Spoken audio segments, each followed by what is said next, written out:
நில ஆர்ஜித மசோதா எதிர்க்கட்சிகளின் கடும் எதிர்ப்புக்கு மத்தியில் இரண்டாவது முறையாக லோக்சபாவில் தாக்கல் செய்யப்பட்டது.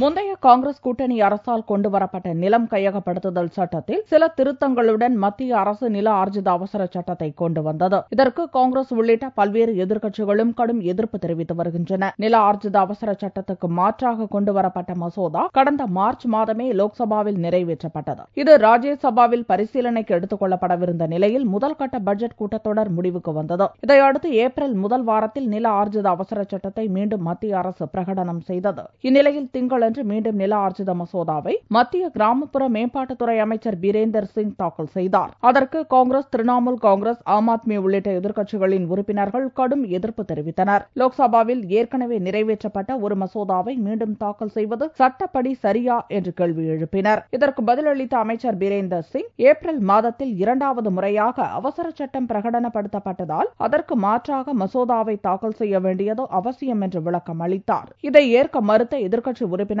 நில ஆர்ஜித சட்டத்தை மக்கள் மீது சுமத்தும் ஒரே நோக்கத்துடன் மத்திய அரசு செயல்படுவதாக சாடினர். முன்பு நிறைவேற்றப்பட்ட மசோதாவிலிருந்து இது முற்றிலும் புதிய மசோதா என்று கூறிய சபாநாயகர் சுமித்ரா மகாஜன் நில மசோதா தாக்கல் செய்யப்பட்டதை ஏற்பதாக அறிவித்தார். இதற்கு எதிர்ப்பு தெரிவிக்கும் வகையில் காங்கிரஸ், திரிணாமுல் காங்கிரஸ், ஆம் ஆத்மி கட்சி உறுப்பினர்கள் சபையில் இருந்து வெளிநடப்பு செய்தனர்.